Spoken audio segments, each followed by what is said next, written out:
자, 예, 소개하세요. 선교사님 소개하세요. 예, 안녕하세요. 양승봉입니다. 그, 잠깐만, 이게. 예, 소개하시면 됩니다. 예, 저는 일반외과 전공을 했고, 우 목사님보다는 한 3, 4년 정도 후배일 걸로 그렇게 생각을 하고 있습니다. 우 교수님은 제가 군의관 제대하고, 부산에 오니까 보신대학에 계셔서 그때부터 교제를 했는데, 그게 아마 해수로 치면은 1990년 정도 되는 것 같습니다. 저는 그 부산 의대를 졸업하고 일반외과를 전문을 했습니다. 그래서 93년도 1월 달에 한국을 떠나 가지고 작년 10월 달에 부산으로 다시 이렇게 돌아왔습니다. 그 사이에 잠깐 한국에 들어오긴 했지만은 부산을 떠나서 한 30년 만에 이렇게 돌아오게 됐고, 또 한국에 오게 되면은 우 교수님한 이 모임에 참석을 해야지 이렇게 생각을 했는데, 마음이 분주하다 보니까 제가 참석을 못해서 지금 여러분들 처음 이렇게 뵙는 것 같습니다. 음, 그래, 그 제가 한 15년 전에 미국에 있는 한 교회에서 이렇게 초대를 받았는데, 그 교회가 조금 크고 조금 유명한 교회가 돼 가지고 그 선교 축제도 아주 3 일간에 걸쳐 가지고 선교 축제를 하는데, 그 강사로 초대를 받아서 제가 좀 굉장히 좀 당황스러워 가지고 앞에 어떤 분들이 초대를 받았는가 이렇게 보니까, 굉장히 선교교회에서는 굉장히 큰 인물들이 미국, 한국 포함해 가지고 그런 분들이 이렇게 초대해서 강사로 이렇게 했더라고요. 그래서 제가 그 목사님한테 말씀드리기를, 저는 이런 분들 같이 선교의 큰 숲에 대해서는 말씀은 못 드리고, 저는 숲속의 이야기밖에 드릴 게 없습니다. 저는 외과 의사로서 그냥 병원에서만 생활을 했기 때문에 그 숲 전체를 보는 그런 말씀을 못 드리고 숲속의 이야기를 할 수밖에 없는데 괜찮겠습니까? 그러니까 당신들이 자기들은 숲속의 이야기를 듣고 싶다고 그러는 거예요. 그래서 제가 오늘 말씀드릴 기회를 주셔서 감사한데, 제가 선교의 숲을 보는 어떤 그런 말씀을 드리기보다는 숲속에서 일어나는 일들에 대해서 말씀을 드릴 수 있는, 드려야 되겠다, 그렇게 생각을 했습니다. 그래서 들으시다가 또 이렇게 뭐 바로 그냥 스톱하고 코멘트 하셔도 좋고, 또 혹시 좀 빨리 마치게 되고 여유가 있으면 뭐 질문이나 이렇게 조언들 해 주셔도 좋을 것 같습니다. 제가 그 선교에 대해서 듣고 떠나면서부터 지금 돌아오기까지 한 30년의 이야기를 가능하면 한 40분 정도 만에 이렇게 말씀을 드리려고 그렇게 합니다. 어 그래서 지금 쭉 공부하시는 내용들이 상당히 좀 이렇게 깊이 있는 내용들을 다루시는데, 저는 그냥 제 경험만 이야기하는 그런 셈이 된 것 같습니다. 음.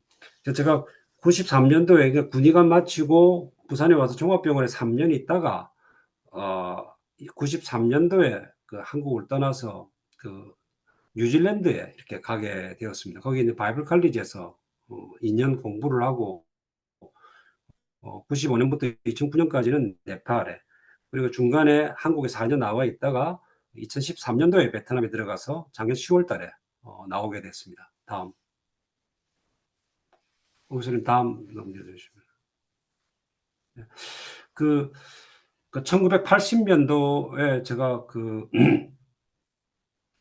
본과 2학년 때 그러니까 크리스찬 메디컬 펠로우십 학생 수련회에 이렇게 참석했는데, 필리핀 한 선교사님 의 스토리를 다큐멘터리를 이렇게 보게 되었는데, 이분이 그 가족이 필리핀 원주민 부락에 들어가 가지고 그 원주민 부락에서 살고 그곳에서 나는 음식들을 먹으면서 또 그곳 언어로 성경을 번역하고 했는데, 그 마을이 다 이렇게 예수를 믿게 되고, 또 그 섬에서, 작은 섬이지만 그 섬에서 다른 섬으로 이렇게 선교사로 가는 그런 걸 보면서, 이야, 저는 뭐 그 당시까지만 해도 선교를 별로, 뭐 우리가 선교사를 한국에서 보기는 봤지만은 '선교사가 저런 역할을 하는구나.' 하는 것을 이렇게 깨닫게 됐습니다. 그 당시만 해도 뭐 우리가 한국 선교사로 간 사람도 우리가 본 적이 없고 또 우리나라에도 필요한 곳이 많기 때문에 우리가 선교사로 가는 거를 별로 이렇게 생각을 못 했는데 이 선교가 귀한 거구나 하는 거를 처음 이렇게 알게 되었습니다. 근데 그러고 예, 다음 슬라이드. 그리고 그때 제가 기도하면서 한 20년 뒤에 저의 모습을 이렇게 그려보게 됐는데 내가 열심히 노력하면 내가 아마 전문의가 되고 아마 의학 박사가 되겠지. 그리고 어느 정도의 사회적, 경제적 수준을 유지하면서 내가 살아가겠지 하는 그런 생각을 했는데 그런 20년 뒤에 저의 모습이 이렇게 생각해 보니까 요렇게 좀 이 정도의 크기로 보였다면은 20년 뒤에 이렇게 내가 의학 박사가 되지 못하고 전문의가 되지 못하고 낮은 길을 선택해 갈 때 20년 뒤에 저의 모습은 오히려 그냥 이렇게 크게 이렇게 느껴졌었습니다. 그러고 이제 뭐 제가 의과대학 졸업하고 수련 받으면서 또 군의관 가고 이러면서 뭐 그냥 선교에 대해서는 전혀 뭐 들을 기회도 없고 그렇게 지났는데 제가 1988년도 제가 군의관 그러니까 제대하기 한 1년 정도 남겨두고 우리 기독 의사들 모임에 참석했는데 그때 톰 메일이라는 미국 선교사님이 그 외과 의사였는데 그 그 네팔에서 13년 동안 선교 사역을 하신 분이 우리 수련회 강사로 오셨어요. 그래서 이분이 사모님은 또 소아과 의사였는데 이 두 분이서 뭐 어떻게 만났고 어떻게 선교에 대해서 듣게 되고 또 소명을 가지게 되고 네팔에 간 이야기, 네팔에서 한 이야기, 살았던 이야기들을 쭉 하는데 제 마음에 야, 어떻게 같은 외과 의사인데 이런 삶을 살 수 있을까? 야, 나도 저분과 같은 그런 삶을 살아봤으면 좋겠다라는 그런 생각을 이렇게 처음 하게 되었습니다. 근데 그때 이분이 저희 젊은 의사들에게 도전하기를 여러분 가운데 한국에 남아있을 특별한 소명을 하나님께로부터 받은 사람이 아니면 추수할 일꾼을 기다리는 선교지로 가십시오라는 그런 도전을 했는데 맞는 말이다 이런 생각이 들더라고요. 그러면서 내가 한국에 남아있을 특별한 소명이 있나 생각해 보니까 별로 그렇지 않다는 이런 생각을 했었습니다. 다음. 또 사모님 되시는 신시아 헤일은 또 이런 도전을 했습니다. 한국에서 여러분을 대신해서 일해줄 사람이 있으면 여러분을 필요로 하는 선교지로 가는 것이 여러분을 향하신 하나님의 뜻이 아니겠습니까? 라는 그런 도전을 했습니다. 다음. 그리고 군의관 때 제1회 의료선교대회가 열리고 제가 제대하고 나서 91년도에 의료선교대회가 또 2차 의료선교대회가 있었는데 거기 가니까 막 벽에다가 포스터를 붙여놓고 또 광고에도 외과 의사를 선교지에서 찾는다고 특별히 뭐 벵갈라데시에서 인도네시아에서 외과 의사를 찾는다는 그런 광고를 했습니다. 근데 제가 마음으로나 이렇게 손을 들 수가 없었습니다. 제 마음의 변명이 주님, 그러나 저는 칼을 놓을 수 없습니다. 그러니까 젊은 외과 의사로서 막 이렇게 수술을 하고 또 자신감이 있는 그런 시기였는데 이 외과 의사를 찾는 곳이 수술할 수 있는 그런 곳이 아니었던 것 같습니다. 그래서 저는 칼을 놓을 수 없습니다라는 그런 변명을 했었습니다. 그리고 1년 뒤에 저희 누가회에서 네팔에 의료 봉사를 이렇게 가게 되었습니다. 네팔은 인도하고 중국 사이에 놓여 있는 그런 작은 나라입니다. 다음 슬라이드. 네. 네팔은 가보니까 저희가 있는 동안에도 이 정치적으로 굉장히 불안정한 그런 나라입니다. 저희가 네팔에 가 있는 동안 10년 동안 내전이 있었습니다. 다음.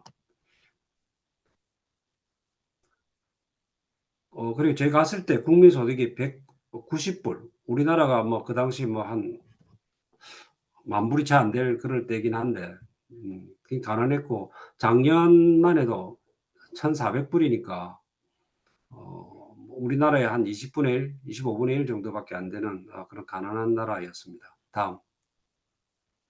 또 힌두교를 굉장히 일반적인 우리 예수 믿는 우리 열심보다 훨씬 열심히 이렇게 힌두교에 빠져 있는 그런 네팔 사람들이었습니다. 다음.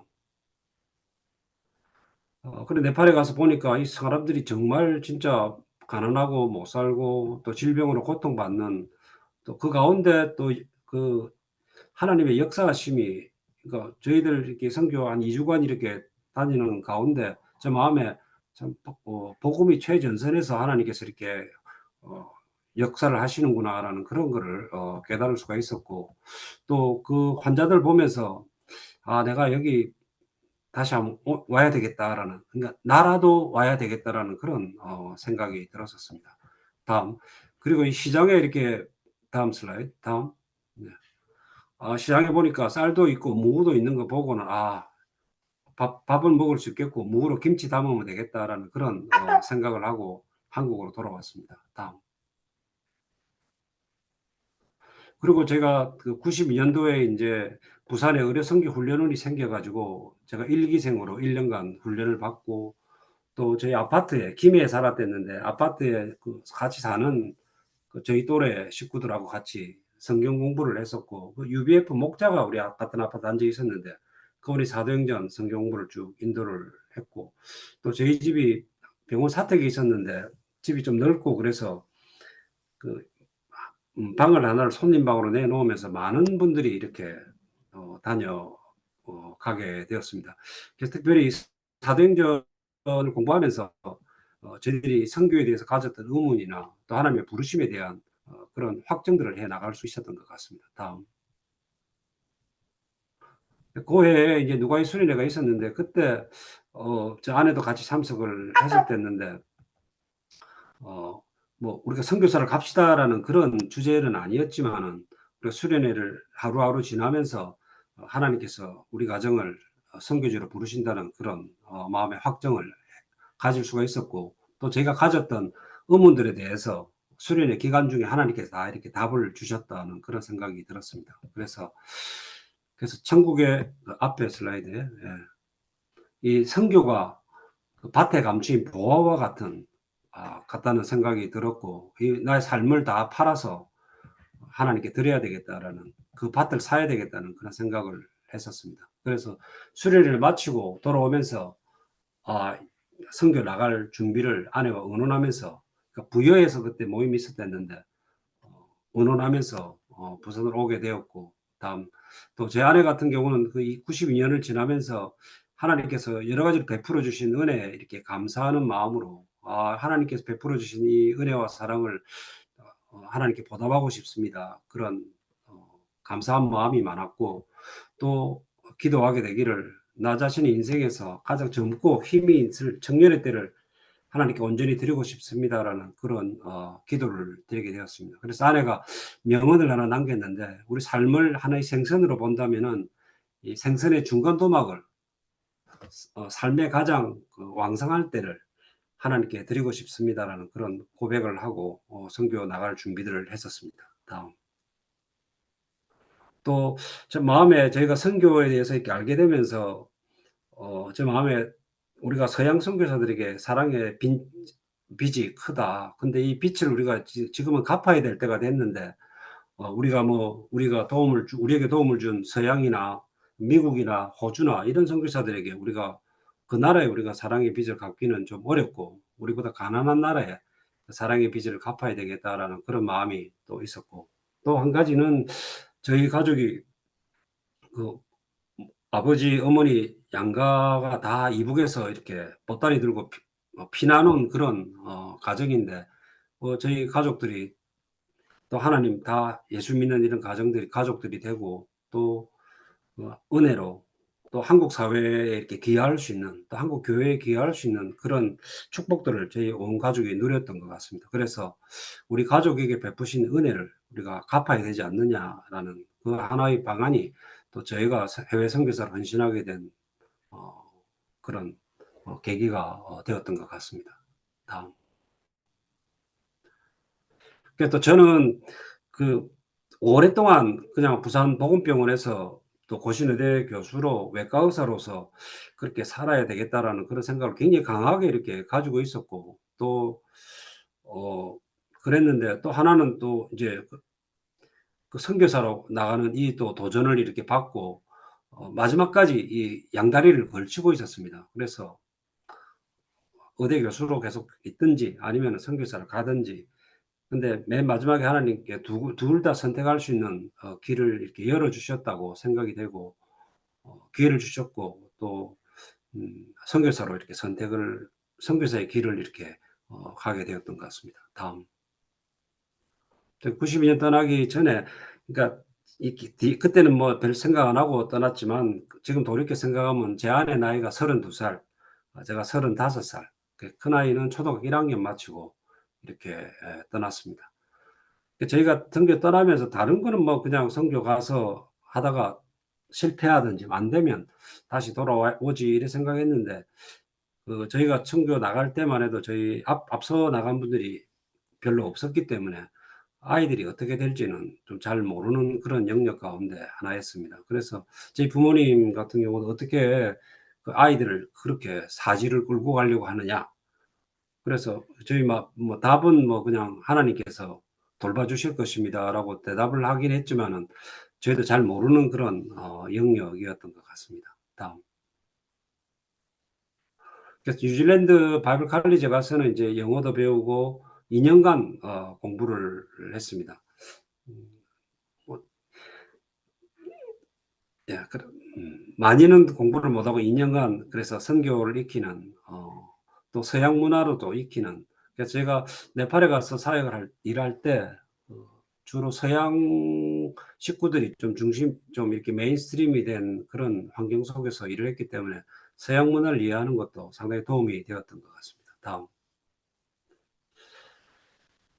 음. 그리고 저희가 뉴질랜드에서 2년 마치고 저희가 어 네팔을 이렇게 답사를 갔습니다. 저는 이제 92년도에 한번 갔다 와서 인제 보고 왔는데, 인제 아내가 "아 이거 도저히 여긴 안 되겠다."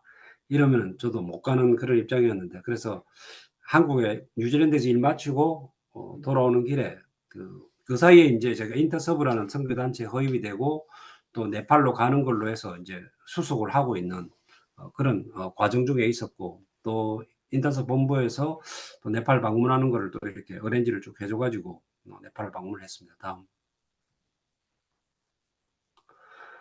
가니까 카트만두에 가니까 탄센이라는 곳에 선교 병원이 있는데 그쪽으로 가라고 그래 가지고는, 이제 물론 이제 제가 앞에 인제 리서치를 하면서 네팔에 요런 선교부에서 운영하는 병원이 4 군데가 있고 뭐 어디 보내든지 가겠다라는 그런 생각을 했습니다. 그때 제일 먼 병원이 차에 내려 가지고 5 시간 걸어가는 그런 대학 병원이 있었는데, 만약 거기 보내더라도 가겠다 이래 생각을 하고는 뉴질랜드에 있을 때 5 시간 트레킹을 이렇게 미리 해 보기도 했었습니다. 다음. 카트만두에서 탄센까지는 차로 한 12 시간 정도 걸리는 그런 아주 오지에 있었습니다. 이 길 따라 저 산을 다 넘어가면은 다음 슬라이드. 저 산 꼭대기에 그 조금 하얀 점들이 보이는 게 인제 병원이 있는 그런 마을이었습니다. 저 산 꼭대기가 1,400 미터 정도 되는 그런 곳이었습니다. 다음. 그래서 이곳에 그 1959 년도에 지어진 고런 병원이, 그러니까 병원 시작은 1954 년도에 시작됐는데 이 병원이 한 130 병상 되는 병원에서 일을 했습니다. 다음. 근데 저희가, 예, 다음. 저는 조금 아내가 '아 이거 안 되겠다.' 이러면은 뭐 제가 용서서 올 수 없는 곳인데, 아내나 또 제 마음에 '아 내가 와야 할 곳에 왔구나.'라는 그런 생각을 이렇게 할 수 있었고, 다음. 또 저희가 그 탄센병원에 이렇게 가는데 머리가 허연 닥터 피터라고, 피터 블록이라고 캐나다 외과 의사인데 선교제 25년 일을 하신 분이 저희들을 맞으면서 "아 당신들이 여기 온 거는 우리들의 오랜 기도의 응답입니다." 이러면서 "와 주셔서 고맙습니다." 이런 얘기를 하는 거예요. 그래서 저희는 뭐 선교사 경력 빵 1 년도 빵년인데 25년 된 그 선배 선교사님이 이렇게 환영을 하는데 참 몸둘 바를 몰랐었는데, 또 저희가 그 병원에 가 있으면서 동일한 기도를 드리게 되더라고요. "하나님 외과 의사를 보내 주십시오라." 그런 기도들을 이렇게 했습니다. 다음. 제가 인제 한국에 왔다가 인제 다시 인제 시골 병원으로 이렇게 갔는데, 거기에 한 15 가정 정도가 함께 일을 하고 있는데, 식구들이 각 나라에서 온 식구들이 이렇게 모여가지고 함께 일을 했습니다. 그래서 매주 수요일 날 아침에 이제 여자 선교사들끼리 모여가지고 기도회를 하는데 막 머리에 그 이 잡는 막 그 집에 아이들이 학교에서 이 옮겨온 이런 얘기들 하면서 농담 반 진담 반 이렇게 뭐 이를 잡고 있는 잡아보는 신용을 내는 건데 여기 뭐 제가 이렇게 나라별로 이렇게 적어 보니까 여기에 적혀 있는 나라만 해도 8나라네요. 그래서 세계 각국에서 온 의사들이 이렇게 함께 일을 하고 있었고 저는 참 좋은 그 기독 공동체에서 이렇게 그 생활하는 그런 감사한 마음이 있었습니다. 그리고 이 가 보니까 이 온 선교사들의 한 반 이상이 자기 부친이 선교사든지 하여튼 그 선교사 가족이 반 이상이 되는 것 같더라고요. 중간에 음 노르웨이에서 온 그 사람 그 부친은 그 인도에서 40년 동안 선교사로 일을 한 그런 사람이었고 또 우리 미국에서 온 의사 레스 같은 경우는 그 부친이 인도에서 이제 일본에서 40년간 선교사로 한 어떤 그런 식구들이 모여 가지고 있어서 참 서로가 보면서 감동하면서 지냈던 것 같습니다. 다음. 그 아이들은 여기 초등학교 5 학년까지 그 튜토리얼 그룹이 있어 가지고 홈스쿨링보다는 쪼끔 이렇게 그 체계가 있는 그곳에서 아이들이 이렇게 공부를 했는데 뭐 뜻하지 않게 이 학교에 아이들이 다니게 됐지만은 재밌는 거는 이 아이들의 부모가 다 의사이기 때문에 아이들이 학업 그 수준이 한 적어도 한 6 개월 1년 정도 이게 어드밴스된 어떤 그런 특별한 클래스에서 아이들이 공부를 했던 것 같습니다. 그리고 5 학년 마치면 그 수도에 있는 카트만두로 가서 기숙사 학교로 갔는데 앞뒤로 이렇게 보니까 저희 아이들만 그 기숙사 학교를 갔고 다른 사람들은 다 그냥 아이들이 중학교 갈 나이가 되니까 다 자기 나라로 다 이렇게 돌아가는 초등학교 5 학년까지 대부분 다 이 시골 병원에서 일을 했던 것 같습니다. 다음. 저희 병원이 지금 여기가 병실이 아니고 복도인데 그 아침에 이렇게 보고하면은 병상이 130 병상인데 입원 환자가 160 명이라고 이렇게 보고를 합니다. 그러니까 뭐 환자들 하여튼 구석구석에 이렇게 눕혀 가지고 치료를 하게 되는데 그러니까 뭐 오래 병원 안에 눕혀 놓을 수가 없습니다. 그래서 맹장 수술이나 뭐 슬개 수술하면은 바로 그다음 날 퇴원하라고 막 이렇게 하고 그다음 환자들 받고 그러는데 그래서 병원 앞에 그 호텔 레스토랑이 한 200개 정도가 이렇게 한 마을을 이루고 있을 정도로 그래서 환자들을 이렇게 퇴원시키더라도 뭐 실 뽑고 가려면은 고향에 갔다 오는 게 너무 머니까 병원 앞에 있는 그 식당 호텔에 그러니까 1박 2 식에 얼마 이렇게 해 가지고 패키지로 해서 환자들 보호자들이 머물고 뭐 그렇게 병원이 굉장히 바쁘게 이렇게 음 지냈습니다. 다음. 그래서 저는 뭐 진짜 병원에서 엄청나게 많은 수술들을 했습니다. 그래서 저희 같이 일하던 그 호주 의사가 하는 얘기가 "우리 수술하는 건수로 치면 아마 기네스북에 올라도 될 거다."고 이렇게 얘기할 정도로 많은 수술들을 했고 또 그 젊은 의사들을 훈련하는 그런 역할도 굉장히 중요한 역할들로 이렇게 할 수 있었습니다. 다음. 그래서 제가 드는 생각이 하나님께서 "그래 성봉아" 다음, 다음. 네. 하나님께서 "칼 한번 실컷 잡아 봐라." 이렇게 농담을 하시는 것 같았습니다. 왜냐하면 제가 처음에 의료 선교대회 갔을 때 제가 "외과 의사를 찾습니다." 그래서 "하나님 저는 칼을 놓을 수 없습니다."라는 게 제 변명이었는데 하나님께서 이렇게 농담을 하시는 것 같아요. "야라 칼 한번 실컷 잡아 봐라." 그렇게 해서 음 선교지에서도 수술을 포기하지 않고 또 진짜 실컷 할 수 있도록 어 그렇게 기회를 주셨던 것 같습니다. 다음.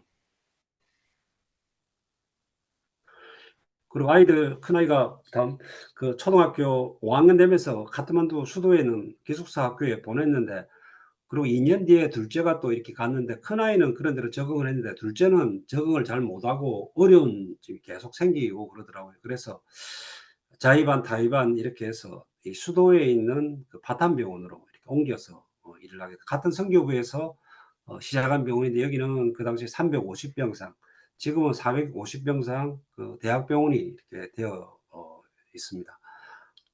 이곳에서 이제 10년 동안 일을 했습니다. 다음. 병원 밖에서는 그 한국에서 오는 의료팀들하고 같이 그 시골 지역으로 의료 봉사를 이렇게 갔습니다. 1년에 저희가 많이는 못 가고 1년에 한 번 내지 두 번 정도 이렇게 갔는데 뭐 대규모 의료 봉사를 했습니다.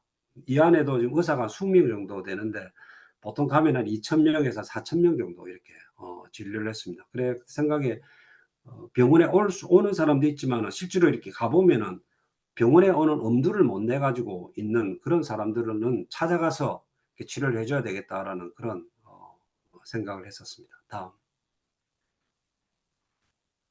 여기는 티벳하고 이게 국경 지역에 있는 지역으로 갔을 때도 환자들을 많이 봤습니다. 다음.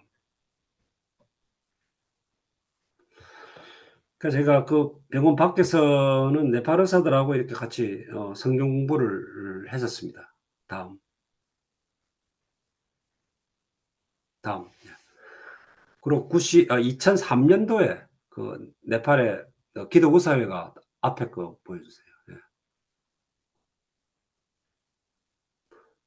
어, 지금은 이제 이 기독의사회가 많이 성장을 해서 굉장히 인원이 많이 모이고 있는 걸로 제가 알고 있고, 또 여기 보면은 제일 앞줄에 이게 예과 1학년 학생들인데 지금은 이제 40대 중반 정도 이렇게 중년 의사로 이렇게 성장을 했고, 이 사람들이 지금 선교사들이 떠난 그 선교병원들을 이렇게 지키고 있는 그런 역할들, 중요한 역할들을 이렇게 하고 있습니다. 다음. 제가 속해서 일했던 그 유나이티드 미션 투 네팔이라는 그 선교 단체가 선교사가 많을 때는 한 250명 정도 함께 일을 했는데, 어, 그러니까 힌두교 국가에 들어가서 이렇게 예수 믿으시오 이렇게 못하는 대신에 그 전문 직업을 가진 선교사들이 들어가서 네팔을 이렇게 세우는 그런 일들을 했습니다. 그래서 일반 종합병원 4개, 그다음에 간호대학 2개, 또 네팔 최초의 여자 고등학교, 또 뭐 수력 발전소, 그리고 테크니컬 인스티튜트, 뭐 기술학교, 또 농업 사역, 뭐 이런 다양한 일들을 통해서 네팔을 이렇게 세우는 일들을 했고, 또 이제 발전소가 짓고 나면은 그 발전소가 떠나고 난 다음에 작은 교회가 하나씩, 또 병원 옆에 교회가 하나씩 생기는 어떤 그런 선교의 기여를 할 수가 있었습니다. 그래서 또 한 가지 더 특징은 이 네팔 직접 그 선교사들이 교회를 세우거나 전도를 하거나 교회를 세우거나 뭐 치리를 하거나 설교를 하거나 이런 것들이 법적으로 제한되어 있었기 때문에 그 네팔 사람들을 앞세울 수밖에 없었는데, 그것이 네팔 교회가 이렇게 건강하게 성장하는 그런 또 바탕이 되었다는 그런 또 생각을 하게 되었습니다. 다음. 제가 그 통계에 나온 것들을 이렇게 그래프를 그려보니까 1980년대까지는 거의 예수 믿는 사람들이 드물었는데, 그 뒤부터 이렇게 조금 민주화가 좀 이루어지면서부터 사람들이 예수를 믿기 시작을 해서 제가 가했던 95년부터는 떠날 때까지는 굉장히 가파른 상승 곡선을 이렇게 그리고 있었습니다. 그래서 지금도 세계에서 가장 빠르게 교회가 성장하는 그런 네팔이 된 것 같습니다. 다음. 또 한 가지 감사한 것은 그 의과대학 학생들이 그 비전 트립을 올 수 있도록 이렇게 그 어레인지를 했는데, 학생들이 와서 그러니까 12개 선교병원을 이렇게 둘러볼 수 있도록 그렇게 했는데, 이 학생들이 이제 마치고 돌아가면서 우리가 평생에 1년은 우리가 선교에 헌신을 하자 이렇게 해서 뭐 다 헌신해서 나오진 않았지만은 한 명은 전문의 과정을 마치고 난 다음에 1년 와서 봉사를 하고 갔고, 또 제 옆에 제 왼쪽에 서 있는 그 한 형제는 지금 네팔에 의료 선교사로 와서 일을 하고 있습니다. 그리고 이 친구들이 4월 6일 날 제가 부산에 왔다고 지금 다 와서 한번 좀 홈카밍 데이를 계획을 하고 있습니다. 그러니까 이 친구들이 지금 이제 40에서 한 45세 정도 요런 지금 굉장히 왕성한 다들 전문의가 되고 왕성하게 지금 일을 하고 있는 그런 친구들이 됐습니다. 다음. 그래서 또 저를 통해서 뭐 김은경 선교사나 김동욱 선교사나 박선혜 선교사 이런 분들이 네팔에 와서 5년, 20년 이렇게 사역을 했고 지금은 한 사람만 남아 있습니다. 다음.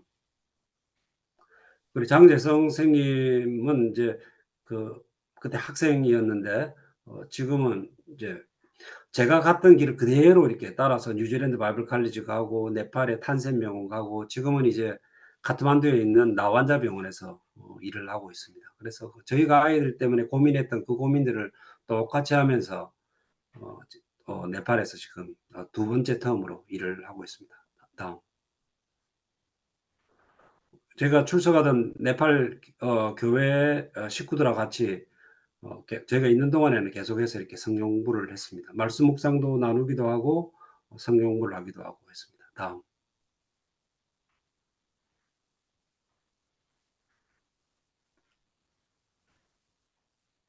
음. 잠시만요.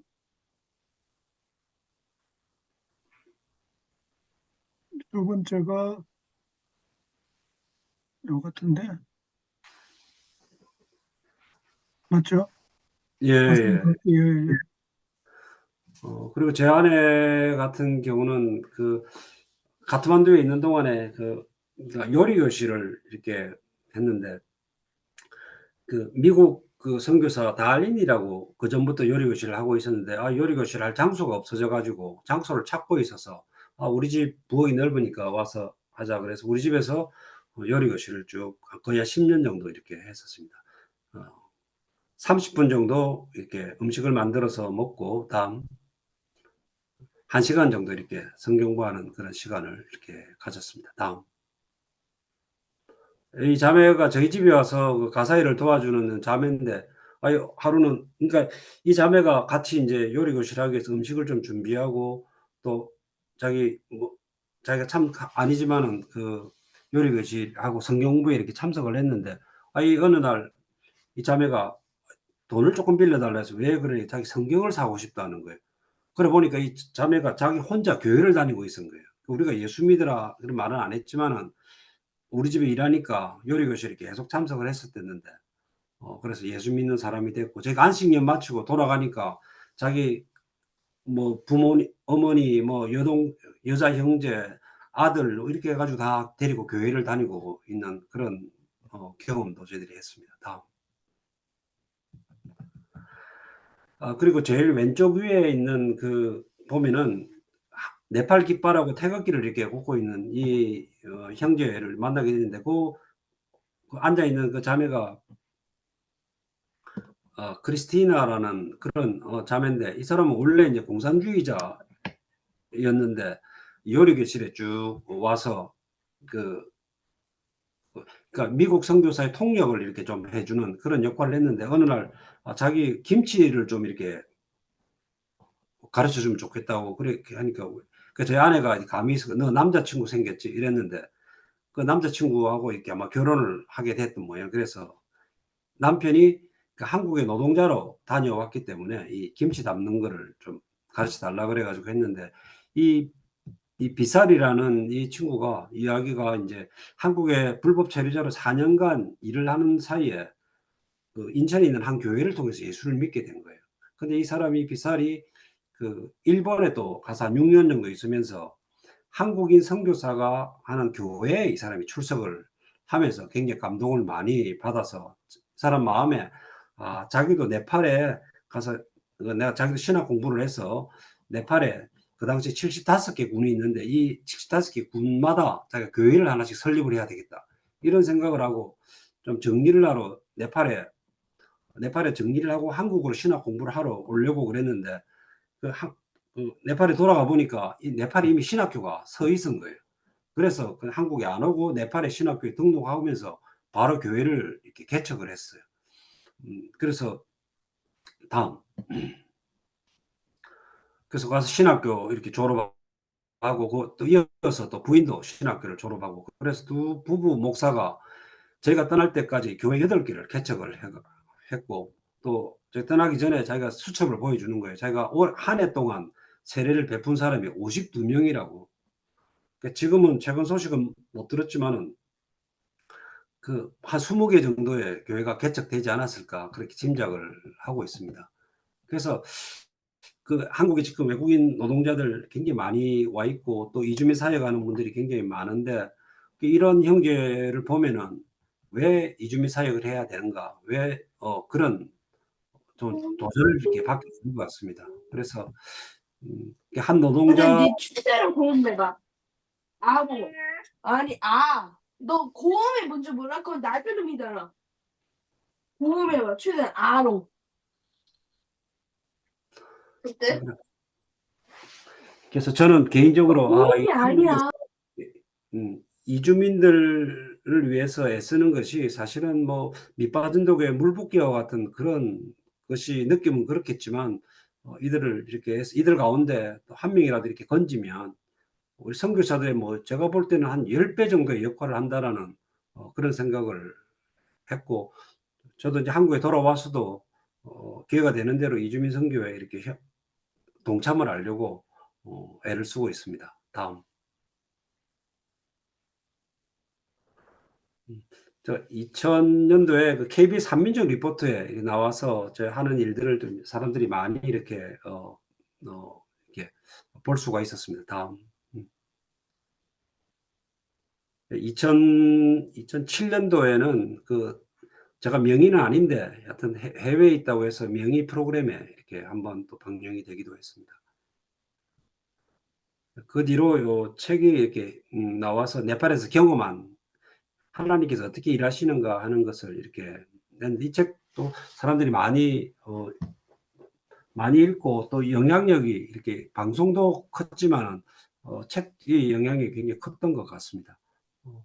예, 다음.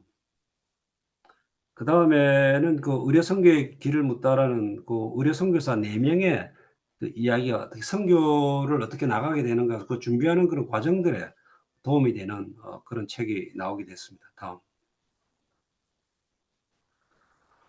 예, 다음.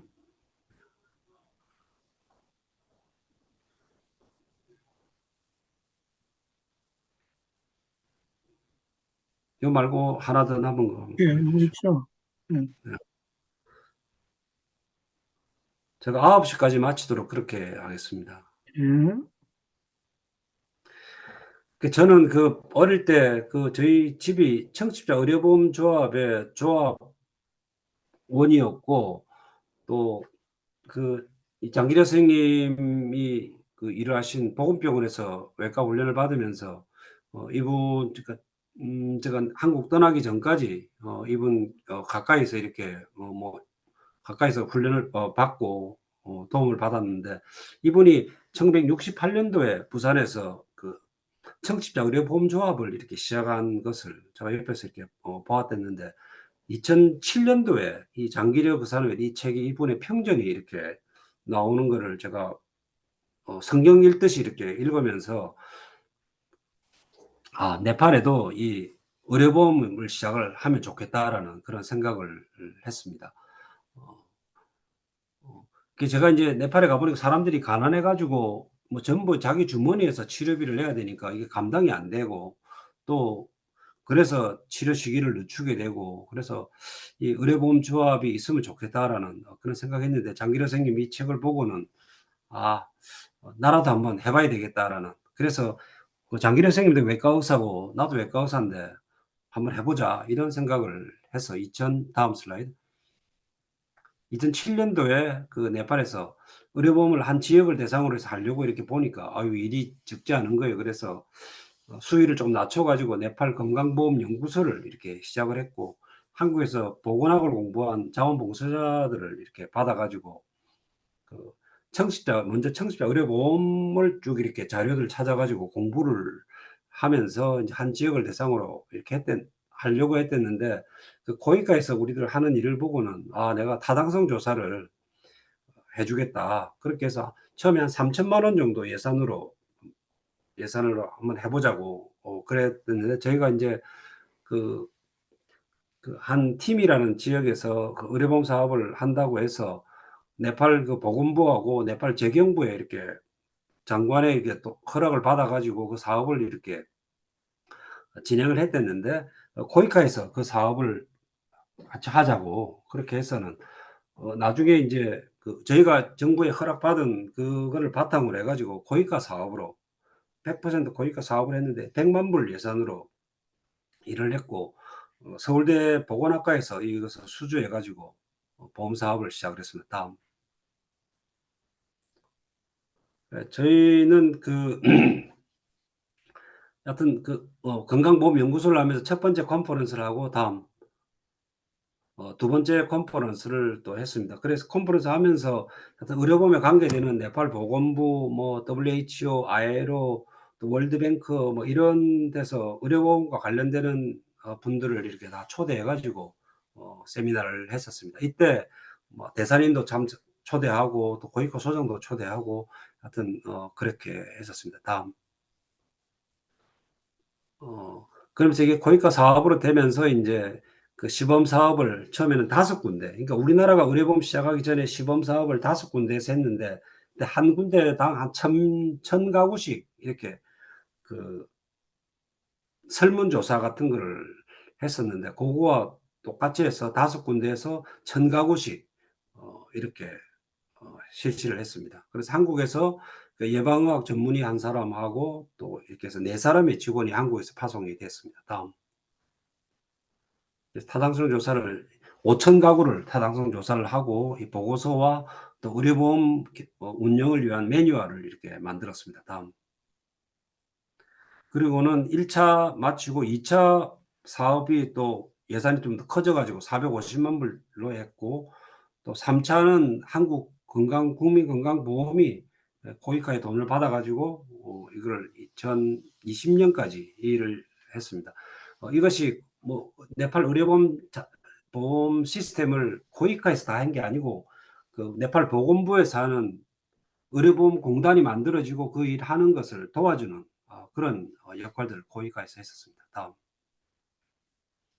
그래서 2020년까지 전국 77개국에서 시작할 목표를 가졌는데 계획대로 2020년에 77개국에서 시작이 됐고 2030년에 전국민 의료보험, 우리나라가 1989년도에 전국민 의료보험이 됐는데 그걸 목표로 일을 지금 하고 있습니다.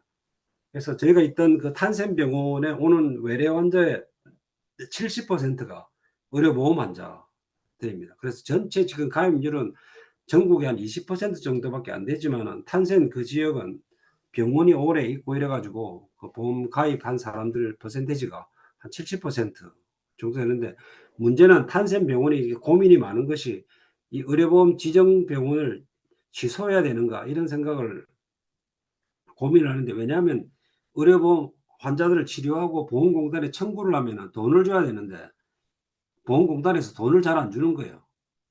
그래서 이게 병원의 경제적으로 굉장히 참 부담이 되는 그런 고민들을 좀 하고 있는 것 같습니다. 근데 하여튼 저는 개인적으로 또 고마운 것은 정부가 이것을 계속해서 잘 밀어붙이고 있구나라는 그런 사실 그 네팔 같이 이렇게 극빈국이 이렇게 우리나라와 같은 그런 전국민 의료보험을 이렇게 가진다는 것 자체가 기적과 같은 일이라 생각이 되는데 이것이 만약 성공되면은 네팔 국민들에게 큰 도움이 될 거고 또 가난한 다른 나라들에도 그러니까 보편적 의료 보장이 실현되는 나라가 전 세계의 한 50% 정도밖에 안 된다 그럽니다. 그래서 네팔이 극빈국으로서 이 일이 성공된다면은 굉장히 참 뜻깊고 감사한 일이라 이렇게 생각을 하고 있습니다. 다음. 그래서 이 네팔 의료보험 사업에 그럼 내가 한 역할이 뭘까 이렇게 생각을 하니까 처음에 이 징검다리에 1,000몇 개의 돌을 놓는 그런 역할을 하지 않았나 그렇게 자평을 해보고 있습니다. 다음. 저희 가족들이 이게 아이고 좀 시간이 지나니까 좀 까먹었는데 4,130m 해발 4,130m 이 안나푸르나 베이스 캠프에 올랐을 때 모습입니다. 저는 네팔에 오래 있을 줄 알고 그렇게 산행하는 거를 좀 게을리했댔는데 딱 한 번 이렇게 트레킹을 하고 말았습니다. 예, 다음. 제가 한국에 나와서 이제 건강에 이제 안 좋아가지고 한국에 나오게 됐는데, 전 한 2년 있다가 다시 네팔로 돌아갈 줄 알았는데 결국은 못 돌아가고 낙담하고 있을 때 베트남에 다녀온 후배가 베트남 다녀온 이야기를 막 자랑을 하더라고. 그래서 그때는 뭐 저도 몸이 좀 안 좋았고 제 아내도 좀 안 좋고 또 수술도 받고 하여튼 그래 참 어려울 때인데, 그래도 선교사로서는 계속 살고는 싶고, 근데 후배가 그 베트남 다녀온 이야기를 해서 그 제가 물어봤습니다. 그래 길은 좋더냐 그러니까 길 좋대요. 그래 먼지는 이렇게 먼지도 없다고 그래. 제가 그래 목 디스크 수술도 하고 안구 건조증도 있고 이래가지고 네팔에는 못 가겠더라고요. 그래가지고 포기를 했는데 하여튼 베트남으로 차선으로 찾아간 곳이 이제 베트남으로 가서 그 호치민 근교에 있는 사이공, 옛날 사이공이라는 도시의 근교에 한국 선교사님들이 시작한 그 롱안 세계로 병원이라고 있는데 그곳에서 3년 동안 일을 했습니다. 다음. 그 2017년도에 그 중간에 있는 김희찬 선생이라고 심장내과 선생인데, 이분은 이제 코이카로 95년부터 네팔에 가 있었고 저 같은 57년생이더라고요. 그래 이제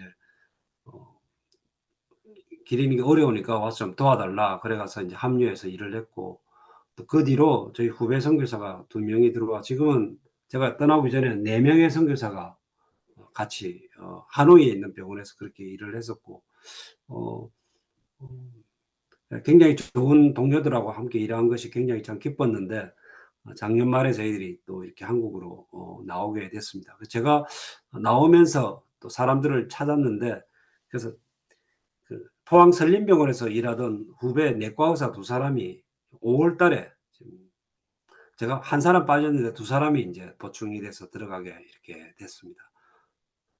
다음.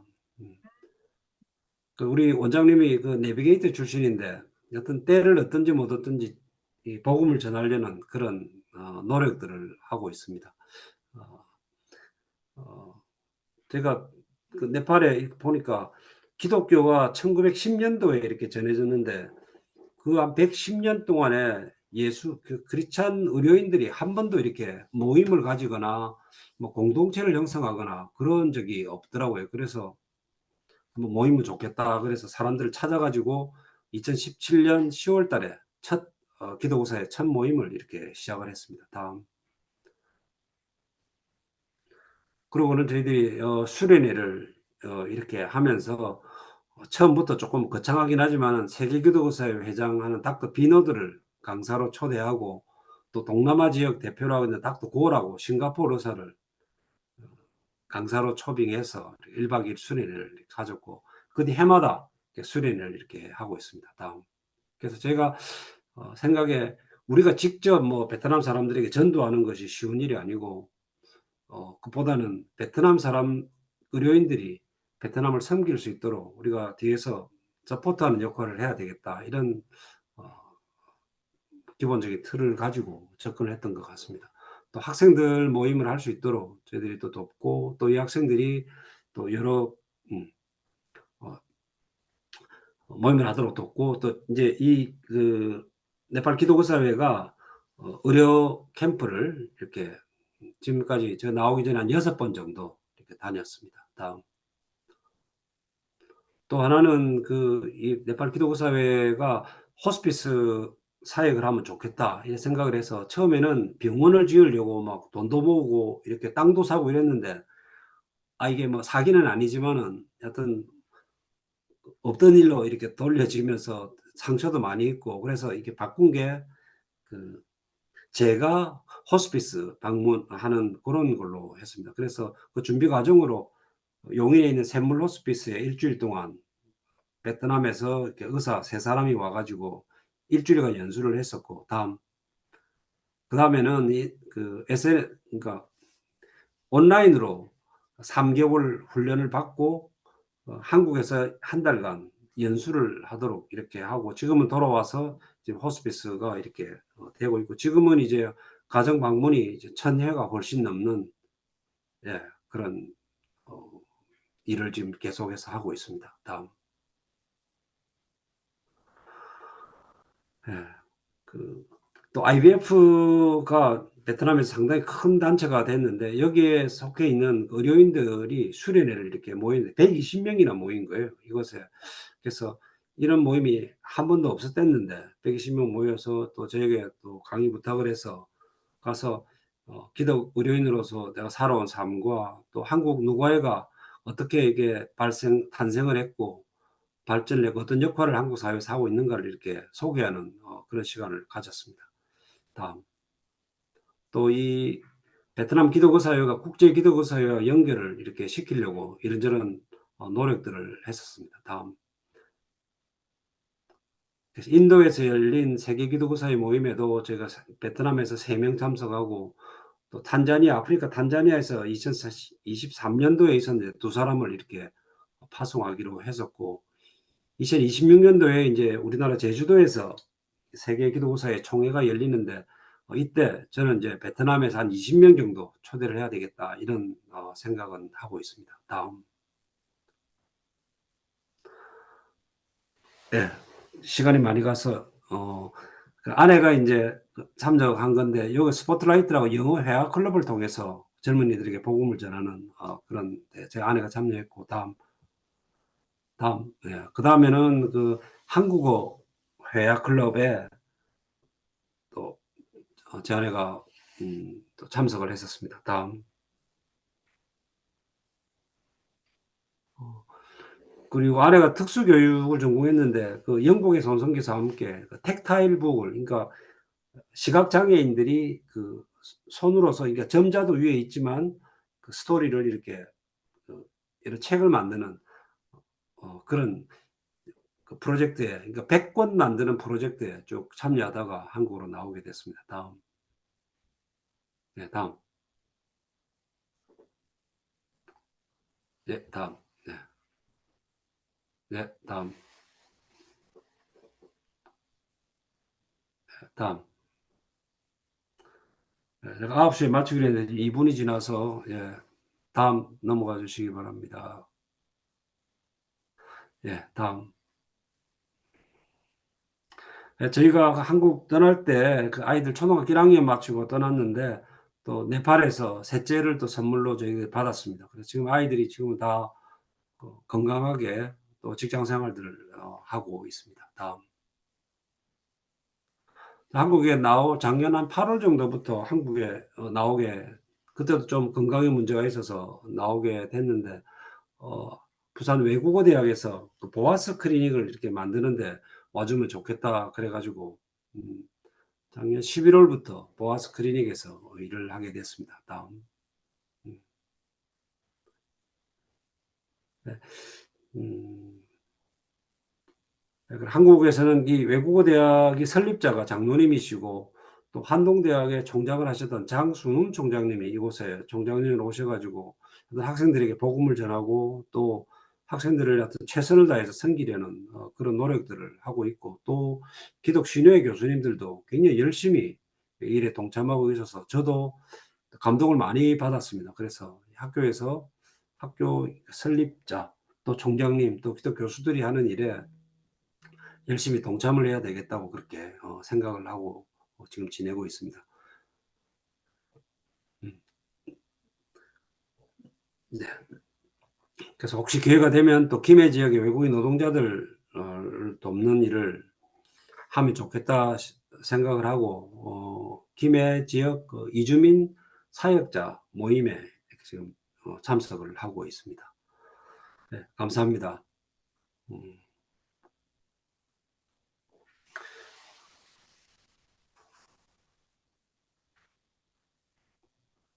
혹 예. 뒤에는 더 이상은 아닙니다.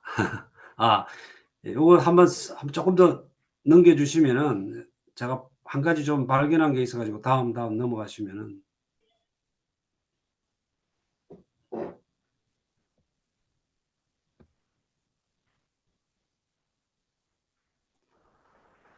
저는 좀 그 생각에 이 선교가 그 겨자씨 한 알 또 그 밀가루 속에 그 뿌려진 그런 누룩과 같은 그런 이렇게 좀 제 느낌에 좀 뻥튀기 하는 것 같은 그런 것이 아닌가라는 그런 생각을 하게 되었습니다. 다음. 뿌려진 씨앗은 생명력이 있고, 또 이게 뭐 겨자씨도 그렇고 누룩도 그렇고 굉장히 작고 또 눈에 보이지 않지만은 이것이 생명이 있기 때문에. 다음. 자라고 성장하는. 그래서 우리가 이 그림을 아마 여러분들 보셨을 텐데, AD 100년 정도, 예수님 돌아가시고 100년 정도 했을 때는 소아시아 지역에서, 그 다음에는 400년에는 그 지중해를 연한 로마 제국을 통해서 복음이 전파되었고, 그 다음에 1500년에는 유럽을 다, 그 다음에 1990, 2000년이 되어서는 이렇게 전 세계로 이렇게 복음이 번져나간 것을 볼 수가 있고. 다음. 그래서 기독교가 지금 세상에서 그래도 제일 많은 그런, 그래서 만약 예수님 시절에 비하면은 엄청난 그냥 폭발적인 그런 증가를 한 것 같습니다. 다음. 그래서 요게 어디 언론 보도에 나온 것을 보니까 그 중국 같은 경우는 그 1857년인가 그 중국에 처음 복음이 전파되거나 1949년도 공산화될 때까지 중국에 파송받은 선교사가 5만 명이었답니다. 그 5만 명이 그 1949년도에 그 공산화가 되면서 다 쫓겨나게 되었는데, 5만 명의 선교사가 들어와 가지고 70만 명의 교인을 남기고 다 떠나게 되었습니다. 그래서 사람들은 생각하기에 중국에서 이제 교회는 끝났다 이렇게 생각했는데, 1979년도에 나라의 문을 딱 열고 보니까 크리스찬이 300만 명이 안에 있었다는 거죠. 그리고 2002년에 1600만 명, 그 다음 2010년도에는 1억, 그 다음 2020년에는 약 2억 정도의 기독교인이. 그래서 이 겨자씨와 누룩의 비유와 같은 그런 일들이 이 중국, 그러니까 세계 선교 역사에도 그렇지만은 중국을 보면 이런 그래프가 나오는 것을 볼 수가 있습니다. 다음. 네, 다음. 요게 이제 제가 네팔에서 봤던 그래프도 또 유사한 그래프를 이렇게 보여주고. 다음. 베트남에 제가 가가지고 이 통계에 나와 있는 보니까 1911년도에 복음이 전해져 가지고 거의 바닥을 기다가 이게 급속도로 1975년도에 공산화가 되면서 교회가 이제는 없어지는 줄로 이리 생각을 했는데, 1990년대 문을 열고 보니까 이 교인들이 살아 있었고 이렇게 성장한 그런 모습들을 볼 수가 있었습니다. 또 제가 네팔에 있으면서 가까운 인도에 이렇게 보니까 그 인도에서 열린 그 기독교사회 모임에 이렇게 참석을 했는데, 1945년도에 인도가 그 독립이 되면서 의료 선교 기관이 2,000개가, 그러니까 독립이 되기 전에 영국 식민지하에서 2,000개의 의료 선교 기관이 있었다고 합니다. 근데 이제 독립이 되고 난 다음에 2,000개가 다 사라지고 200개 정도가 남았다고 합니다. 근데 시간이 30년, 40년, 50년 지나면서 그 의료 선교 기관이 200개가 400개 정도로 성장한, 증가한 것을 보면서 제 마음에 복음의 씨앗, 뿌려진 씨앗은 결국 성장을 하는구나, 자라는구나, 그런 생각을 하게 됐습니다.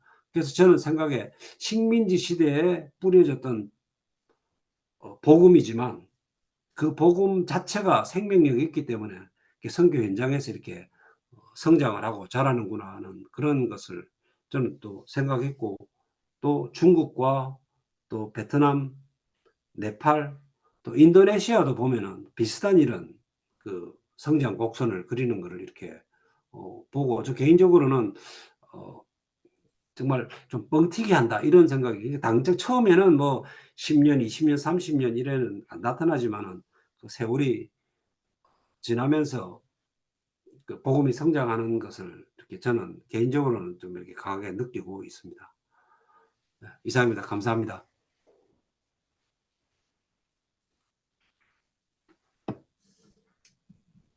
어, 너무 귀한 성교 복을 해주셔서 너무 감사를 드립니다. 아마 뭐 궁금한 게 많이 있을 것 같아요. 그래서 이 시간, 우리 한 9시 한 30분, 40분까지 시간이 있으니까 이렇게 질문 있으시면 질문을 좀 하시면 참 좋을 것 같아요. 사실 제가 우리 양승 교수님은 저보다 나이는 뭐 4살 작지만 일찍부터 이제 알고 또 진짜 친구같이 이렇게 지내는 이제 그런 아주 친한 그 관계입니다. 그래서 이런 자리에도 좀 초청했고, 그 제가 뭐 이 자리에는 그냥 진짜 제가 생각할 때 괜찮은 분들 다 이렇게 모시거든요. 그래서 우리 양승 교수님 사실 어, 이렇게 들어보시면은 참 놀라운 일을 하셨다 하는 그런 느낌을 많이 받을 겁니다. 저는 이제 선교사님들이 개인적으로 뭐 이렇게 사역하는 것도 참 중요하지만 아까 이제 네팔 같은 경우에 이제 의료보험을 이제 제도화하는 이제 그런 일들, 그다음에 또 후배들을 이제 동력화해가지고 그 선교가 계속 이어지도록 하는 그런 일들, 그런 여러 가지들을 볼 때 참 하나님이 참 일찌감치 양선교사님을 선교사로 부르셨다. 그런 또 이야기를 듣고 특히 아까 이제 부인 선교사님, 신경희 선교사님이 생선의 토막을, 한 토막, 제일 중요한 토막을 우리 인생의 제일 중요한 부분을 하나님 앞에 드리면 좋겠다 하는 그 이야기를 우리가 일찌감치 들었는데 그 이야기를 최근에 제 아내가 다시 한번 생각하면서 참 이게 너무 참 그 귀한 그런 삶을 살았다 하는 그런 또 이야기를 또 하게 되었습니다. 그래서 지금 제 아내가 이제 그레이스를 했는데 지금 화면을 안 비치는데 좀 화면도 비치고 좀 우리 양승 교사님한테도 질문도 아마 꼭 있을 수 있지 싶은데 뭐 여러분들도 뭐 이렇게 좀 궁금한 게 있으면 좀 질문하시고 하면 참 좋을 것 같습니다. 저 먼저, 네네. 서기사님 안녕하세요. 반갑습니다. 네, 반갑습니다. 저는 뭐 쭉 들으면서 사역 내용과 이런 것도 좋지만은 처음부터 지금까지 삶을 나지막하게 다 들을 때 그 자체로 너무 은혜를 많이 받았습니다. 감사합니다. 예, 뭐 이야기할 게 아마 많이 있을 거예요. 그런데 우리가 또 이제 조만간에 또 부부간에 또 만나서 한번 또 식사도 하면서 그 긴 이야기도 나눌 그런 계획도 있습니다. 우리 또 질문을 좀 하시면 좋을 것 같아요. 뭐 질문이 많이 있을 것 같은데 우리 이철 교수님 한번 뭐 삶을 어떻게 보면은 이 교수님 살아온 사람하고 또 이렇게 어떻게 보면 아주 이제 다른 삶을 이렇게 살았다 할 수 있는데 우리 이 교수님은 경제학을 전공해가지고 정년 김행대학에서 정년 할 때까지 또 이제 그 사역을 하시고 또 지금은 또 이제 여러 가지 또 이렇게 활동을 하고 계시는 걸로 알고 있는데 좀 궁금한 게 있을 수 있을 것 같아요. 예. 예, 아이고, 뭐, 참, 선교사로서 정말 잘 살아오신 것 같습니다. 굉장히 참 존경스럽고, 어, 그렇네요. 근데 이제, 예, 저는 뭐, 청년 때 이제, 선교단체에 이렇게 이제 참여하면서, 아이고, 제발 좀 선교사로 나가라고는 하지 말아주세요. 근데 그게 제일 이제 두려운 거였는데, 참 반대의 길로 이렇게 흔쾌히 가신 분하고 이렇게 어, 길이 엄청나게 다르고 또 지금 보니까 그때 참 보내주세요라고 기도를 했어야 되는 거 아닌가 뭐 이런 이제 생각이 듭니다. 생각이 드는 에, 이제 지금 뭐 네팔이나 또 베트남이나 이런 데가 어느 정도로 이렇게 그 선교가 자유로운지, 그러니까 중국 같으면은 뭐 외국 듣기로 외국인이 이렇게 에, 선교를 하면 안 되고 내국인은 또 괜찮다고 하기도 하고, 그런데 네팔이나 베트남은 이제 어떤가요? 어느 정도로 외국인이 선교를 할 수 있을지, 아니면 또 내국인은 어느 정도로 이렇게 종교의 자유를 누리는지 좀 궁금하네요. 마이크 켜시고요. 그래서 베트남 같은 경우는 그러니까 그 베트남 교인을 가지고 목회하시는 한국 선교사 목사님, 선교사님들이 적지 않게 있는데 그 경우는 굉장히 소규모로 숨어서 이렇게 하고 있어요. 자기 아파트에서 모인다든지 뭐 카페를 운영하면서 카페에서 소규모로 모인다든지 그렇게 있고 그 또 베트남 교회도 이게 공인 교회가 있고 지하 교회가 있고 또 그 중간 정도 되는 그런 교회도 있어 가지고 어 여하튼 그 하여튼 공인받은 교회는 좀 자유롭게 예배를 드리고 좀 공인받지 못하지만은 정부가 알고 있는 그런 교회는 좀 이렇게 셔터를 내리고 예배를 드리는 어떤 그런 상황입니다. 또 그 선교사님들이 뭐 이렇게 그 공개적으로 무슨 베트남 교회에서 무슨 설교를 하거나 뭐 이렇게 하는 경우들은 거의 잘 없는 것 같아요. 어 그래도 여하튼 그 베트남 사람들은 우리 외국인들보다는 훨씬 좀 공개적으로 또 이렇게 그 전도하는 일들을 이렇게 하고 있기는 있는데 굉장히 그래도 좀 제한적인 셈이죠. 그래서 그 하노이 같은 경우는 그러니까 기독교율이 한 0.1%? 그러니까 길거리에서 1000명 만나는 중에 1명 정도가 예수 믿는 사람이고 베트남 전체로는 한 2% 정도가 예수 믿는 사람. 그래도 많이 좀 이렇게 성장하긴 했지만 그래도 제한이 많은 또 한국 선교사님들 가운데서도 이렇게 혁혁한 공을 세우는 분들은 공항에서 이렇게 중국과 비슷하게 출입을 이렇게 입국을 안 시킨다든지 숫자가 많지는 않지만 이제 그런 한 번 이렇게 찍히면은 중국까지 5년 못 들어오게 만드는 어떤 그게 그대로 있는 것 같습니다. 네팔 같은 경우도 한국 선교사님들이 직접 목회하는 그런 교회는 존재하기는 어려운 것 같습니다. 그런 분이 매우 드물게 있기는 했지만은 그렇게 오래 지속하지는 못했던 것 같고, 그래서 현지인들을 그러니까 그래도 무슨 신학교라든지 하여튼 교회를 돕는 그런 역할들은 그러니까 베트남보다는 그래도 많이 열려진 그런 상태인 것 같습니다. 예, 감사합니다. 감사합니다. 예. 저기 서종호님 혹시 제가 처음 뵀는데 네, 여기 저는 전남 고흥에 있는 가정학과 박혜연 원장인데요. 그 광주 전남 누가에 섬기고 있어요. 예, 예. 네, 근데 그쪽 외국에 있어서도 지금 그런 그 의사들의 그런 그 의대 학생들을 위한 그런 그 우리나라에서 있는 그런 그 CMF 같은 그런 그 의사들 학생들을 지도하고 그들 훈련시키는 또 그들을 통해서 또 복음을 증거하는 굉장히 좋은 그런 것들이 옛날에 우리가 막 초창기 때 막 외국으로 막 파송해서 그런 일들을 하자고 막 기도를 한 벌써 2, 30년 전이잖아요. 막 그냥 그것이 근데 그때 초창기 때 막 기도한 그런 것들이 지금 막 이렇게 열매를 맺고 또 막 하나님께서 또 굉장히 그런 사역들을 보여주시니까 너무 그냥 뿌듯한 것 같아요. 또 그게 훈련되고 저도 또 막 그때 그 CF 훈련 때 막 그냥 선교사로 나간다고 손 들고 나가고 막 한참 그랬었는데 근데 단기 선교 같이 조금 또 이렇게 선교로 활동은 한다고는 하는데 이렇게 완전히 헌신적으로 완전히 이렇게 나가기는 어려운 상황이었고 좀 항상 관심은 갖고 집사람하고 이제 기도하면서 지금 있는데요.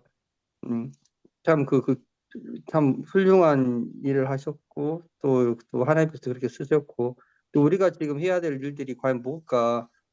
또 단기 또 선교하는 것 참 어려움이 많은 것 같아요. 장기 선교는. 그래서 그쪽 선교사님들하고 연결되는 거 그리고 또 앞으로 우리들이 또 관심 갖고 또 해야 될 것들이 또 후배들을 위한 또 도전들 그쪽 나라의 선교사들 건강과 그 앞으로 또 거치들 참 왜냐하면 자녀분들하고 또 선교사님도 마치고 나와서의 그런 거치들이 좀 힘들 때가 많잖아요. 근데 그런 거 자녀분들이 또 거치도 또 힘들 때가 많고 그들을 위한 또 배려나 그런 것들을 좀 이제는 좀 어느 정도 성숙돼 있기 때문에 더 이렇게 좀 체계적으로 많이 좀 우리나라에 왔을지라도 또 외국으로 갔을지라도 그들을 좀 도와주는 그런 서포트하는 그런 것들이 좀 쭉 이어지면 참 좋을 것 같다는 생각이 많이 들어요. 선교사 자녀들이 상당히 많이 울고 힘들어하는 분들을 많이 봤거든요. 고생 많이 하셨습니다. 거기 그 사진 나온 것이 손주지요. 조그만 아기가. 예, 예. 그 진짜 뭐 아주 실질적인 이야기를 해주셨는데 사실 그 선교사 자녀들이 상당히 그 힘듭니다. 저도 그 필리핀에 그 중국 그 선교사 자녀 학교에 3년 일했는데 보면은 아이들 아이덴티티 문제 이런 게 좀 어려워가지고 한국에 들어와서도 이제 졸업을 하고 그 고등학교 졸업하고 한국에 들어와서도 한국의 그 대학에 적응도 못해가지고 다시 또 외국으로 가는 그런 케이스도 있고 사실 그 쉽지는 않은 것 같습니다. 예, 우리 또 배상수 아까 목사님 뭐 이렇게 질문하시려고 마이크 끄시는 거 아닌지 모르겠는데 혹시 질문할 게 있으시면 해주시고 아니면은 없으시면은 우리 공신성 장로님 혹시 있으시면 예, 우리 양승봉 친구하고 고등학교 동기라 가지고, 원하면 고등학교 동문회 될까 싶어서 질문 안 하려 했는데, 사실 양승봉 친구는 제 앨범에 보면은 고등학교 때 소풍 가서 찍은 사진이 있어요. 그런 식으로 이제 계속해서 중간에 메일도 한번 주고받고 이렇게 연락을 했지만, 실제로 이렇게 얼굴을 보고 이야기하기는 정말 오랜만입니다. 그래서 이제 쭉 그 선교 활동을 그동안에 쭉 이렇게 들어봤지만 오늘 들어보니까 뭐 이제 여기 대구도 보면 대구 동산병원도 있고 부산에 이제 그 병원도 있지 않습니까? 기억이 안 나는데 그 병원을 보면 호주 선교부나 미국의 선교에서 이제 의료 선교를 하면서 목사님들이 같이 들어와서 아까 이야기했지만 그 작은 그 기자씨만한 그 하나가 지금 한국 교회를 만들지 않았나 이렇게 생각되고 저 개인적으로 보면은 이제 우리 그 성조 외할아버지가 예수를 믿게 된 동기가 대구 그 동산병원에서 같이 들어왔던 선교사님이 그 정교한 루트를 따라서 이렇게 예수를 믿었거든요. 그래서 우리 양승봉 선교사님이 남긴 그 흔적들이 앞으로 이제 베트남이나 네팔에서 큰 열매를 맺지 않을까 저는 이제 개인적으로 그렇게 생각합니다. 실제로는 뭐 네팔 같은 데 보면 지금 K-팝 때문에 네팔 히말라야 산 꼭대기에 가도 뭐 한국말 하는 애들이 있더라고요. 그래서 야 앞으로 이게 큰 역할을 할 수 있게 그렇게 생각이 들고 그 실제로 이제 나가는 선교도 있지만 이제 그 묻고 싶은 거는 이제 지금 그 보아서 그 병원도 그런 게 좀 있을지 모르겠는데 지금 뭐 대구 같으면은 베트남이나 중국 학생들이 많이 들어오고 또 그 아마 부산 외국어대도 아마 중국 학생들이 많이 온 걸로 알고 있거든요. 그래서 그런 학생들은 이렇게 선교할 수 있는 어떤 그런 뭐랄까 그 분위기가 좀 돼 있는지 또 그런 비전들을 얼마나 가지고 있는지 이런 걸 좀 알고 싶은데 나도 연락하겠지만 지금 그 앞에 한의원하는 친구가 내가 이제 우리 고등학교 동기인데 그런 선교 비전을 가지고 한의원을 개설한 친구도 있고 그렇거든요. 나중에 연락하겠지만 예, 그런 것에 대해서 좀 알고 현재 들어와 있는 베트남이나 중국 학생들한테 우리가 어떤 선교를 했을 때 얼마나 받아들일 수 있는 문화가 어떤 분위기 같은 게 되어 있는지 우리가 할 역할이 좀 있는지 그런 거예요. 예. 그래 저희 와 보니까 그 외국 그러니까 전체 학생이 한 7,500명 정도 되는데 그 외국 유학생이 1,200명 정도 되는 거예요. 그래 그게 저희 외국 대학 와 많다 이렇게 생각했는데 옆에 부산대학은 1,800명이고 그 옆에 경성대학은 한 2,200명 이래 된다는 거예요. 그래 인제 그 그러니까 이게 쉬우면은 막 할 텐데 이게 그 외국 유학생들에게 그러니까 우리 그 어장 속으로 들어온 그런 유학생들이지만은 얘네들에게 복음 전하는 게 쉽지는 않은데 하여튼 그 학교에 그러니까 총장님이 그 복음 전하는 데 굉장히 진심인 거예요.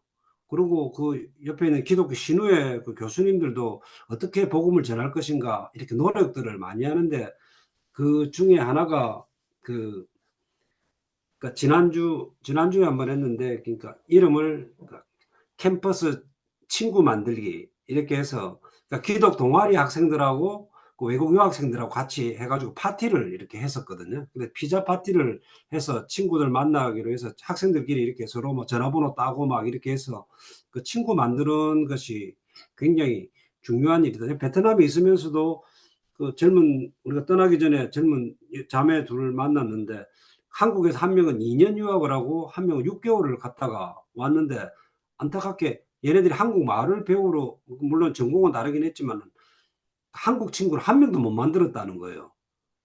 와, 그래서 한국 가면은 이 친구 만드는 이 일을 해줘야 되겠다 이렇게 생각을 했는데, 학교 오니까 그 일을 교수님들이 하는 거예요, 그냥. 그래서 완투원으로까지 되지는 않지만은 그래도 기독 동아리 학생들이 그 유학생들을 친구 만드는 그것이 아마 첫걸음이라 생각이 되고, 또 하나는 그 기독 신효회 교수님들이 한 30명 정도 되는데, 그 학생들에게 이제 학생들을 입양하는 그런 걸 하라 해서 저도 그 신청을 하니까 베트남 학생 2명을 이렇게 붙여주더라고요. 아직 학생들을 못 만나봤는데, 그래서 이 아이들을 그러니까 멘토링을 해주는 그런 역할을 해서 기독 교수님들이 하니까 기독 크리스찬이 아닌 교수님들도 나도 같이 하고 싶다 해가지고 올해는 그러니까 크리스찬은 아니지만은 또 외국 유학생들 멘토링 해주는 뭐 그런, 하여튼 학교에서 하여튼 할 수 있는 거는 하여튼 최대한으로 해서 그 정도 지금 일들을 지금 하는 것 같습니다. 그리고 뭐 아주 좋은 프로그램이네요. 예. 많이 어떤 그 예, 예. 중국 교수인데, 그러니까 동시 통역학과 그 교수인데, 한국 남자랑 한국 남편은 한국 분인데 이분이 하우 동아리라는 거를 만들어 가지고, 그러니까 유학생들 한 30명 정도 해가지고 합창 동아리를 만들어 가지고 막 한복 입고 막 하는 게 반은 우리 복음성가를 찬양을 하는 거예요, 그냥. 그래서 하여튼 뭐 다양하게 교수님들이 노력하고 있어서 저는 그냥 마음에 학교 와가지고 나 선교사 했지만 감동을 받고, 야, 이 교수님들 하는 일에 내가 열심히 동참해야 되겠다 이런 마음으로 지금 있습니다. 예, 지금 사실 감사합니다. 안식 교사님이 이제 한국에 들어와서 이제 나이가 들었지만 이제 의사로서 이제 직장을 구해야 되잖아요. 그런데 여러 군데 이제 알아봤는데, 사실 지금 거기 그 보아스 의원에 보다도 훨씬 월급을 많이 주는 곳이 있음에도 불구하고 지금 보아스 의원에 가셨거든요. 그래서 저는 처음에 좀 의아하게 생각했는데, 결국은 이제 그런 순교에 대한 그런 마음이 있어가지고 그런 부담이 있어서 이제 그렇게 한 걸로 알고 있고, 그 다음에 지금도 이제 그 부산 지역, 그다음에 경남 지역에 이주민들, 특히 저는 이제 김해 있는데 그 이주민들 많거든요. 그런 사람들을 대상으로 어떻게 하면은 좀 사역을 할까 그런 고민한다고 그 후배 의사들, 이제 기도 의사들 모아가지고 또 이제 동기도 부여하고 막 그렇게 하고 있습니다. 우리 대 목사님 혹시 뭐 질문 있습니까? 예, 예, 말씀 잘 들었고요. 이렇게 메모하면서 네팔의 장기라다 그렇게 메모됐는데요. 담담하게 이렇게 말씀해 주셔서 많은 감동이 있었습니다. 그래서 생각할 때 지금 외국인들이 한국에 많이 들어와 있는데요.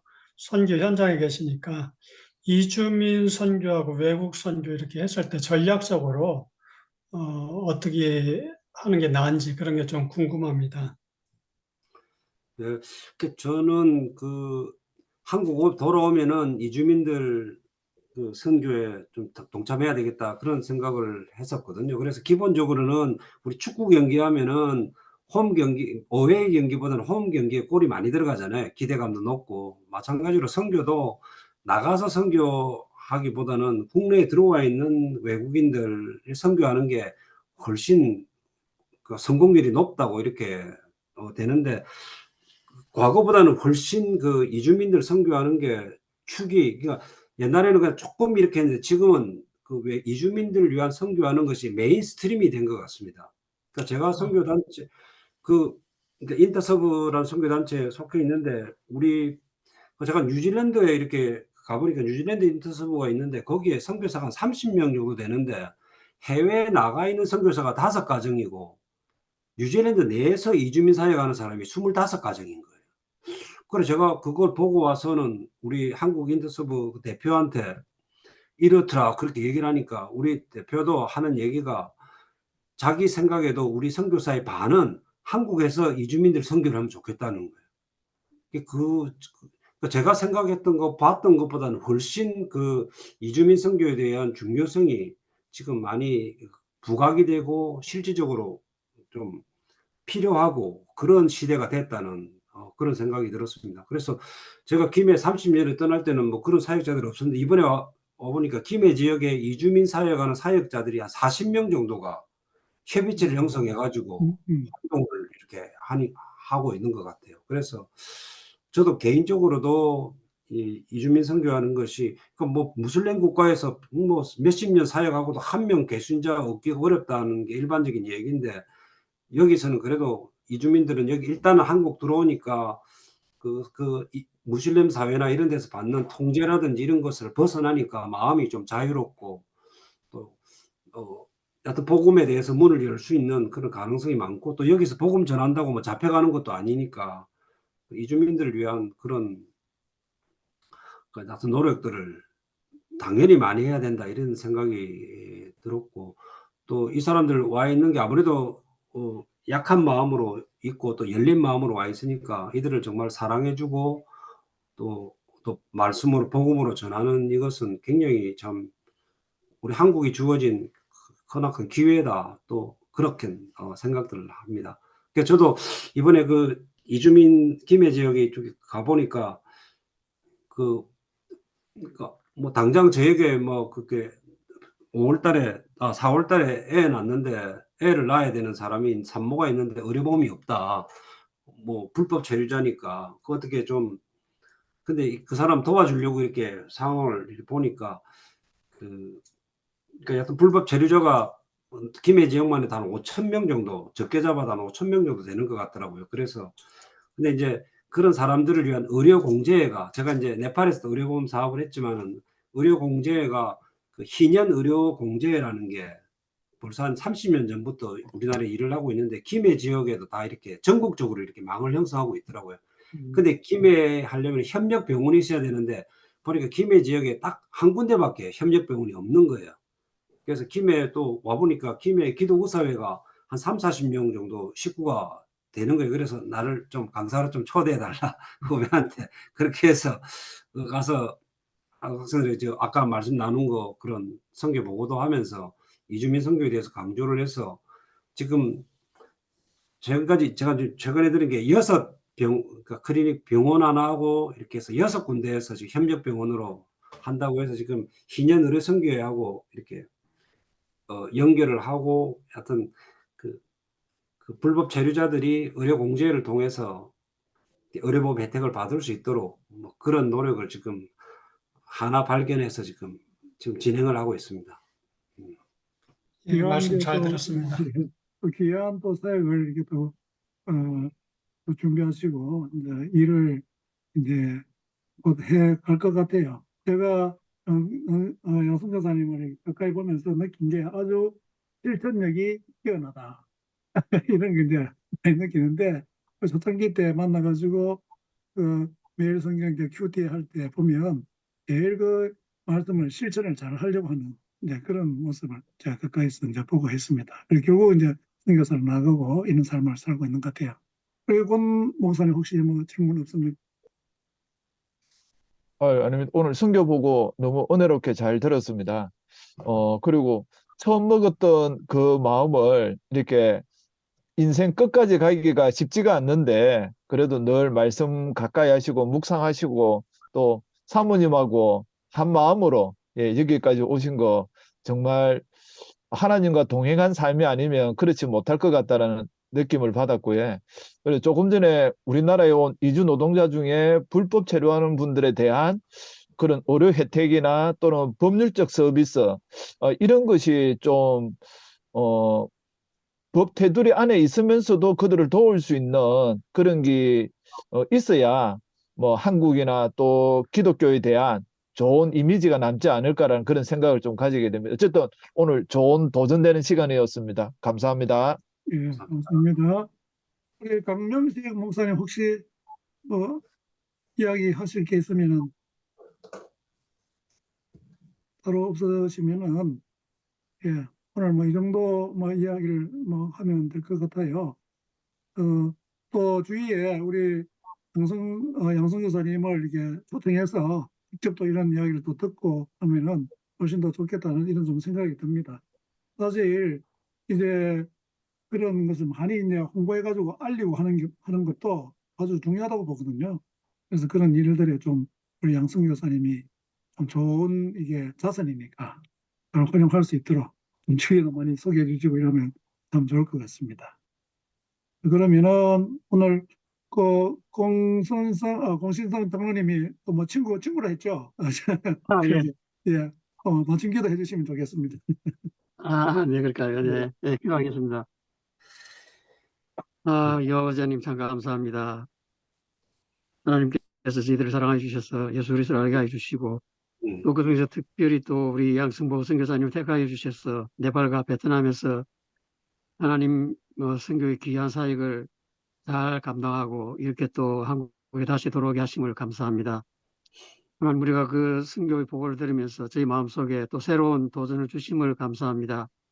하나님 앞으로 남은 저희들이 삶이 하나님 보시기에 하나님께 영광 돌리는 귀한 삶이 되게 해주시고 주의 복음을 세상 끝까지 전파하는데 조금 한 부분이라도 감당할 수 있는 그런 삶이 될 수 있도록 아버지 하나님 은혜로 붙들어 주시고 역사해 주시옵기를 원합니다. 양승보 선교사님의 앞으로 남은 삶과 그의 가정과 그의 자녀를 주께서 돌봐 주시고 더욱더 아름답고 귀한 가정 될 수 있도록 하나님 인도해 주시고 여러 가지 기도 제목 가운데 하나님께서 크게 응답하여 주시옵기를 간절히 원합니다. 다음 또 만날 때까지 주께서 인도해 주시옵기를 원하옵고 또 귀한 주일 되기를 원하옵고 예수님 이름으로 기도드렸습니다. 아이고, 감사합니다. 예, 감사합니다. 수고하셨습니다. 예.